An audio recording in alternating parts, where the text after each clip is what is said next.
Y aquí las glosas de esta semana. En el capítulo de incompetencia y arbitrariedad de esta semana tenemos los abusos en Tocumen. Filas larguísimas, personal insuficiente, aglomeraciones innecesarias, decenas de policías metiendo miedo en un país en el que en teoría no hay ejército.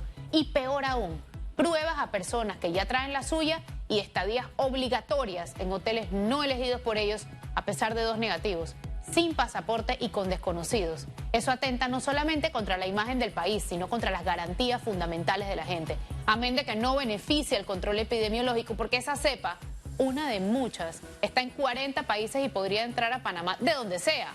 Así que a punta de arrogancia, desprecio por los derechos e ignorancia, están destruyendo el turismo y el país. Ah, no, pero después quieren arreglarla creando una entidad innecesaria y cara para atraer inversiones, con reglas cambiantes, toques de queda infinitos y este tipo de arbitrariedades. ¿Quién va a querer invertir aquí? El comunicado de Apatel, duro y al hueso, lo dice clarito. Cada vez son más fuertes los pronunciamientos de los gremios en todos los temas y el gobierno no despierta en ninguno. Muy preocupante este rumbo. Y el ministro de Turismo en Belén con los pastores. Para eso es que sigue de ministro. Por un lado están estos abusos y por otro la descarada gastadera y la falta de transparencia. La Asamblea haciendo división de materia, Leandro Ávila, que trabajó en Contraloría, quejándose de que no tiene ningún sentido devolver los viáticos que no usan. Surreal. El Ejecutivo batiendo récords en contrataciones y planillas. Panamá Solidario reportando el 10% de sus compras. Insulta la desconexión con la realidad, la poca solidaridad, el nulo respeto a la ciudadanía. ¿Cómo pueden aumentar 6% la planilla en pandemia si la economía decreció 17%?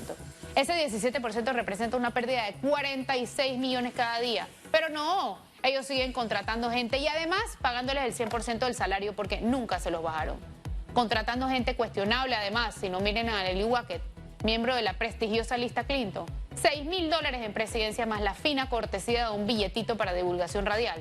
En Costa Rica el presupuesto de gastos se mantuvo. Aquí subió 10%. Y todavía le deben al personal de salud, a los hoteles, proveedores, agricultores, a todo el mundo. En eso es que debería estar el viceministro de Finanzas, Jorge Almengor, no robando cámara en jornadas de vacunación.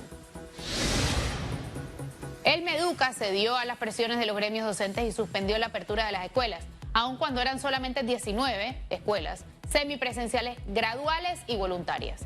Los docentes están poniendo como condición que todos los administrativos, profesores y directivos de todos los planteles estén vacunados con las 2 dosis y de Pfizer, no de AstraZeneca, porque el que pide poco es loco.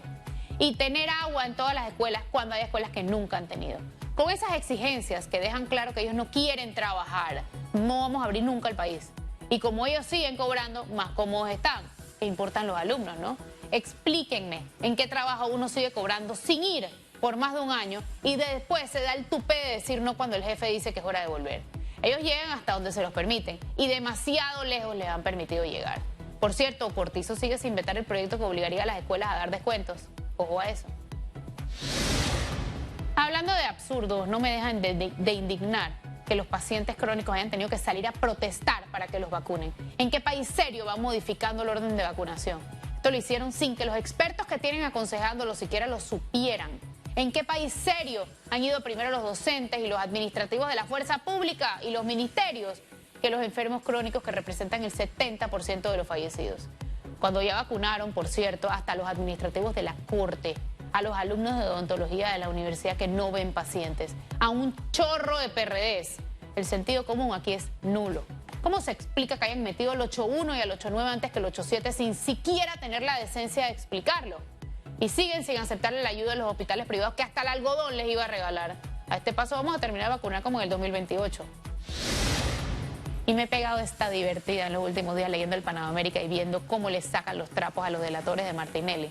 Nunca había estado tan buena la novela desde que ese periódico se volvió un new business. Porque claro, los socios que antes eran honestos, perseguidos, hombres buenos, ejemplares de familia, se vuelven maleantes de la peor calaña apenas cantan. Lo interesante es la polarización que consiguen, aun cuando todos ahí son... Por un lado, Martinelli los abandonó cuando la justicia los sometía. Pero por el otro lado, el que delata no es inocente, el que delata también cometió el delito. Simplemente no le da la gana de caer solo. Y para evitar los cuestionamientos, entonces Martinelli, aprovechando que sus seguidores se dejan distraer bastante fácil, se pone con tonterías como que vaya a pegarle a Varela, cosa que por cierto ha dicho varias veces y al final, cri, cri, cri. o se pone a hacer ruido barato disfrazado de estadista para que no entendamos la gravedad de que se le estén volteando las cartas, como que su exsecretario Adolfo do Barrio vaya a delatarlo también gracias a un acuerdo de extradición que su propio gobierno firmó con Italia. O que mientras en Panamá se burla de la justicia, la Audiencia Nacional Española lo imputó por blanqueo y corrupción en el caso FCC. ¿Cuánto poder tiene Varela? Joder.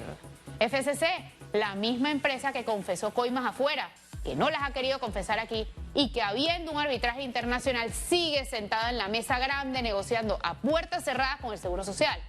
Qué injusto es que estemos en las listas oscuras, no. Lo mismo con la Caja de Ahorros, abriéndole cuentas a investigados por lavado, eso no tiene nombre. Y Odebrecht, que tiene casi 6.000 fallas que corregir solo en Tocumen, pero sigue siendo el rey y sin pagar su multa. Por estas cosas es que estamos en las listas, no porque somos tan geniales que el mundo nos envidia. Y hubo varios chistes malos esta semana, ¿no? Primero, la reelección de Eduardo Leblanc, una cachetada a los derechos humanos que él nunca ha defendido. Segundo, el estudio que dice que durante la pandemia el MINSA y la policía fueron las instituciones que más mejoraron su reputación. El estudio, ¿quién lo patrocinó? ¿El MINSA o la policía? Y tercero, Benicio Robinson sintiéndose merecedor de presidir la asamblea. Muy humilde, ¿no? Y lo merece exactamente como por qué méritos. ¿Qué ha logrado en 35 años como diputado para la comunidad, no para él?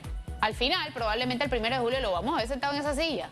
Y yo no sé si esto es otro intento de distracción más, pero que él tenga la autoestima de ese nivel es culpa nuestra.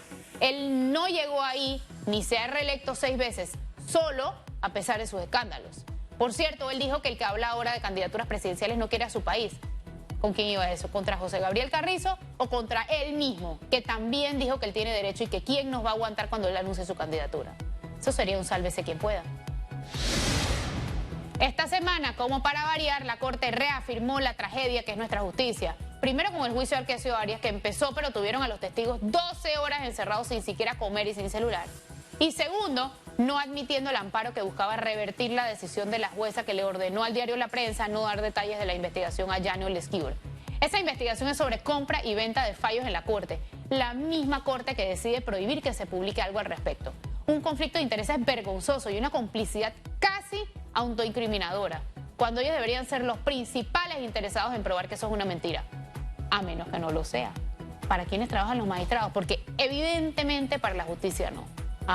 Y que no se nos olvide que la jueza que prohibió hablar de Janio Lescure es hija del exdiputado Juvenal Martínez, que era CD y saltó al PRD. Esas son las consecuencias de nombrar jueces de a dedo, no por méritos. Quedamos a merced de sus caprichos. Y los saluditos van para Codeco. Oye, ¿hasta cuándo los supermercados van a seguir subiendo los precios sin que nadie diga nada? Otro saludito para Enrique Lao, que sigue sin dar explicaciones del hospital COVID ni de la violación, porque no es un incidente, es una violación de una paciente en el Rafael Hernández. No se nos va a olvidar. Y unos saluditos muy positivos para la generación de cristal. Berracos que son, cuestionando lo que otros quisieron normalizar. Por cierto, ya pusieron las multas por la fiesta de Atlapa. Y las de la Fragata, el Entierro, Red Lion, Dorado Lakes. Ven, pasa todo y no pasa nada. Estas fueron las glosas de esta semana.